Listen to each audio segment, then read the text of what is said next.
Welcome back. We're on the political gridiron. Are we? Are we? We are. One We're light's at, out, one light's on. We're gridding right. I wonder what Some lights on, have. some lights out. Lights on me. Yeah. Okay, we're on the 20. We just kicked the ball past the end zone, so now we'll start off at the 20. Hike. We'll start at the 20 on this one. Start with Dr. Carson actually today. Yeah, I like that. I mean, so how was it? Pretty much. How was it? Okay, so I want to hear it just like straight off the good bow, as they say. off the cuff. Off the cuff. Off the cuff. Well, for those of you that don't follow me on Twitter, Instagram, or Facebook, Which you should. which you really should, it's Bill.Maloney on Instagram, _ Bill Maloney on Twitter, and I don't know what it is on Facebook. But Is there anyone? does anyone just I don't know send us mine. something or whatever? I don't know mine. I think Send us a few DM, numbers. a tweet, a Facebook message, whatever. Or a call, dial. But, yeah, yesterday, my co-host of Bill and Bob, which just finished, and I got to go interview Dr. Ben Carson, who is exploring a run for president of the United States of America. Is he officially declared, or? No, he's expected to declare on May 4th in Detroit at a Performing Arts Center in downtown Detroit, which is where he grew up. But Dr. Carson is also known throughout the world and a renowned doctor because he was the first person to separate two conjoined twins joined at the head, which I think that, it goes to show, which the title of his book says, the guy has gifted hands. And if he can prove that he can save lives of children, he can save the lives of many Americans. With his own hands. With his own hands and also with his own brain. And I think that yesterday I was asking him about the power of education and everything, and he referred to education, which is the topic we were talking about on our last show, that education is the great divide in this country. And during his speech, he said that it doesn't matter where you come from, what color, creed, race, religion, gender you are, whether you're from inner city Detroit or rural New York, that if you have education, you write your own ticket to success here in this country. And this is a guy that his mom had a third grade education. His father was a bigamist. His family, he says that his family lived in a tenement where there are roaches everywhere, that these roaches, he knew that they were roaches, but the people on the other side of town, they call them water bugs. He was like, we know what they are. So you're having your raisin cereal, you gotta question what's in that. But, for me, I really admire the guy because the guy, not only did he do a 6 to 7 minute interview with me from a college radio station, but he also spoke to the people at the dinner for over an hour off the cuff with the mic in his hand, just like he was talking to over some wings or whatever. So, and the guy was able to go demonstrate how these abstract issues or anything really deep or philosophical, how they actually have a real practical impact on us. And among the things, of course, he spoke about Obamacare, and he spoke about Jack Lew and the whole Commerce Department and everyone there, where they're unable to go bring $2 trillion in money that is hidden offshores from America.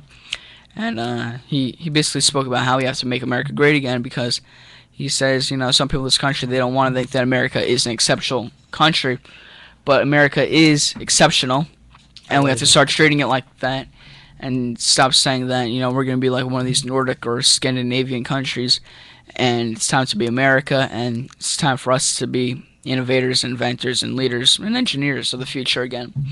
But, Pat, are you familiar with Dr. Carson? I mean, just as familiar as you described to me right there. But just sort of for one of my biggest questions, just even for more so viewers out there as well, why do you think he declared? Why would you presume he wanted to become like the next president? Because you have such a successful career as a doctor, and I think that's a really interesting angle, coming in as a doctor as opposed to someone like we hear about Marco Rubio. All these different guys. Even with Hillary Clinton, with all these different political backgrounds. Secretary of State. All these different jobs. But I mean, I think this is the most intriguing one that comes to me. I mean, I don't know what I mean. From what you described to me of his past, Yeah. I just don't understand why this angle. Well, besides the angle, he definitely does have a compelling story, which I told you about, being raised in inner city Detroit and everything like that. But after having a successful career as being a doctor, I think that he understands the practicality of issues, that he's actually seen a whole wide array of people that he's had to deal with, poor, rich, white, black, whatever, atheist, non-atheist, religious, non-religious, and he's able to deal with everyone. And he says that one of the most important things is that we have to be able to actually talk about the issues, but before that, we have to go actually say what the issue is. We live in a country where people don't want to go say, okay, there's a debate that we have to have on marriage. So let's bring the people that are for gay marriage into a room. Let's bring the people that are against gay marriage into a room, and let's go talk this out. And he basically brings an adult perspective to the conversation about America's future. And he says that his entire time as a doctor was devoted to really saving children and helping younger generations thrive and succeed, to give them longevity and a chance to really appreciate life to the fullest. And that's what he's trying to do again. But I think that, when people criticize him about being a doctor, that's just hogwash, because the Declaration of Independence was signed by 8 doctors, including Benjamin Rush, who was a great, great mind, and he was instrumental in forming our government. But also, I think that this country has an unwillingness to go talk about the problem, as I was saying before, and a doctor is ready to go diagnose the problem and solve the problem. And that doctor is not Rand Paul. That doctor is Ben Carson.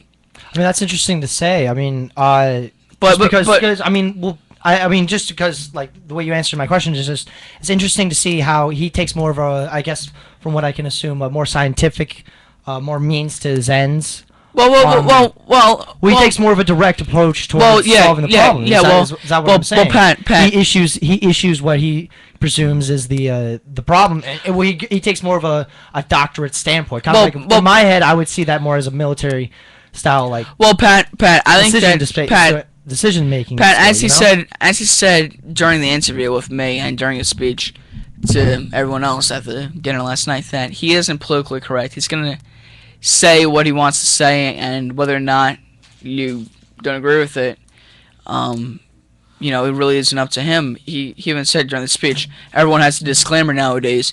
My disclaimer is I'm not PC. And, I think that we need an American that's going to go look the American people in the eye and speak with them, not to them, but with them, and say this is what I believe is right, and whether or not he wants to go compare gay marriage to bestiality or being a pedophile, that's his decision. Or if he wants to go, that's a bit brash. well, they're definitely similarities, but he didn't fully compare them. So of course the liberal media is spitting back everything and skewering and spewing hogwash. I'm sure you can't really obscure those two comparisons. And the left is drinking the Kool-Aid as always. But I think that when you look at Ben Carson and even Rand Paul, I admire them because they're the traditional doctrine that everyone might say X, Y, and Z is right. But they know that choice A is right, and they're going to stick with choice A, while everyone can say X, Y, and Z. So, and ultimately at the end of the day, we need someone who's going to be steadfast. And when we have a leader who's able to be tilted to the left or to the right by political poll numbers or by foreign leaders like Obama has been by the Iranian leaders and the Castros in Cuba and Putin in Russia, this country's going to falter and it's going to see the effect. And here we are. And, a lot of people say about Dr. Carson, no, Dr. Carson, you want to go take away the safety net. Dr. Carson does not want to take away the safety net. His mother took food stamps every now and then while she was working many jobs to go raise their children in inner city Detroit. But what he wants to take away is he wants to go take away the governmental programs that give way to dependency on government. Because, like his mother said, I don't want us to ever be dependent on anything or anyone. And she preached to him the idea about not having an excuse. Like, Dr. Carson grew up very poor and unable to have access to tutors that other kids in the school So were we're able to talking have. about more of his educational opportunity, or just the opportunity that he had at hand? Well, Pat, we're talking about how his personal life has impacted the way he has seen the world. Right. And when he was younger, he wasn't the greatest student, and his mother would say, "So why aren't you doing well in school?" And he would give an excuse, and then she would say, "Don't give me an excuse, because if you were able to give me an excuse, you're able to think of an excuse. And that means you have a brain. So if you have a brain, you're able to go get yourself out of a situation. Now it's time to go use your brain." And Dr. Carson has used his brain. He used it to go separate twins joined at the head and save many children's lives. And I think he's going to go use it to save America's future. Well, I think the biggest issue that I could see from him, as more of his standpoint, I think is healthcare. Obviously, Oh, I think, healthcare. well, Healthcare, it is definitely. an opinion that he will strongly have in this political campaign. But what I'm more interested in is all things that necessarily aren't related to his past. I mean, you have things like foreign policy. You have things like even so much as like the market problem that we seem to, just coming back from the recession and whatnot. I mean, what do you think he may be going about attacking some of those issues? I mean, just as like education. I mean, like I said before, healthcare. I mean, even our ever-growing dependence on foreign oil. Well, where do you think he'll be standing on issues like that? Well, during his speech, he said that education is the great divide in this country and in this world, and that if you have education, you can write your ticket to success in life. And I think that we see with Dr. Carson, he's created a foundation called the Carson Scholars, which he and his wife run to go give underprivileged kids that actually, on the basis of their skin or their color, but on the basis of their merits, they're able to go continue on to higher education or go to better high schools or colleges or whatever, grad schools. And also, when I look at Dr. Carson, I see a guy that's going to be a straight shooter. America needs that. But also, when he talks about Israel, he's a friend of Israel. He went over to Israel and the West Bank, and he looked at the Palestinian border right there to really go get a look at what's going on. Because, yeah, sure, you can read the New York Times and other newspapers continuously. But if you're just focusing on the Wall Street Journal or whatever, then without really understanding the feelings and sentiments of the people out there, then you aren't really going to be able to extrapolate from anything that you've seen here. And I think that shows the true determination on his behalf. But at the National Prayer Breakfast, he criticized Barack Obama right in front of his face about the national debt, this country that's losing its moral compass. That's one very important thing that Dr. Carson stresses. And, we've seen with the issue of ancient Rome, where if a country loses its moral compass, then the economy, everything else. That a little bit more. The moral compass, is that what you're saying? Yeah, the moral compass. If a country loses its moral compass, and we saw in ancient Rome where it allowed for all sorts of things, gay marriage or open promiscuity in the public, and this is something he said. Dr. Carson was no, in his criticism towards Barack Obama.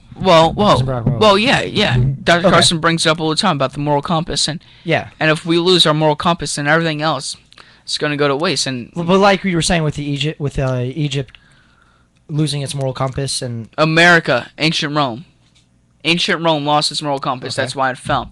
The same thing is going to go on here in America, and Dr. Carson, he says that we're moving into the mind and mold of socialist countries, which I believe we are. And he compared modern day America to being like Nazi Germany, the Soviet Union, and Vietnam.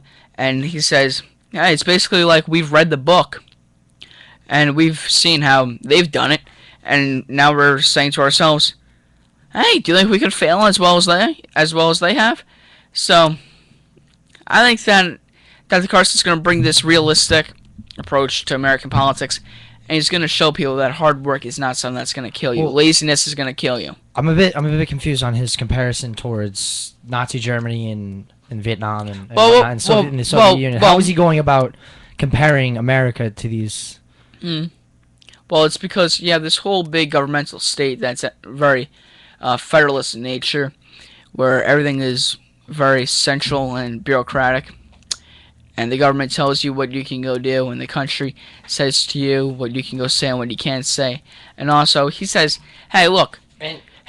He says, "Hey, look." I'm sorry. Just how are we referencing? What is he referencing when we can't say what we want to say?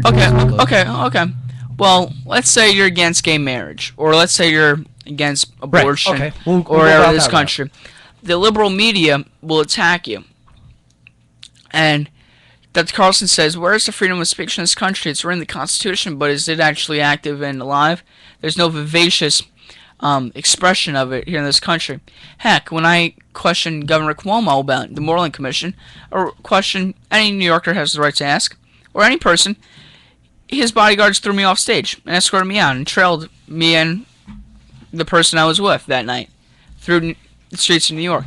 So he also talks about how we're a country of immigrants, and we left the motherland, wherever that is, India or Ireland, wherever, for the purpose of political and religious expression. And now we're coming here, and we're trying to do the same thing that we left for. And again, why are we trying to copy a play out of the playbook of countries that have faltered and failed? And I think that Dr. Carson really brings a great realistic approach, and it's time for us to really look at what he's saying and for us to do better. But I think, as they're saying outside, that we have to get on to a commercial break. Yeah, we're going to take a quick break, and we'll actually go back over more so I want to kind of go over Ben Carson's basically direction on how about all those comparisons. And we're going to be joined by a guest, Andrew Oberlander. Sweet.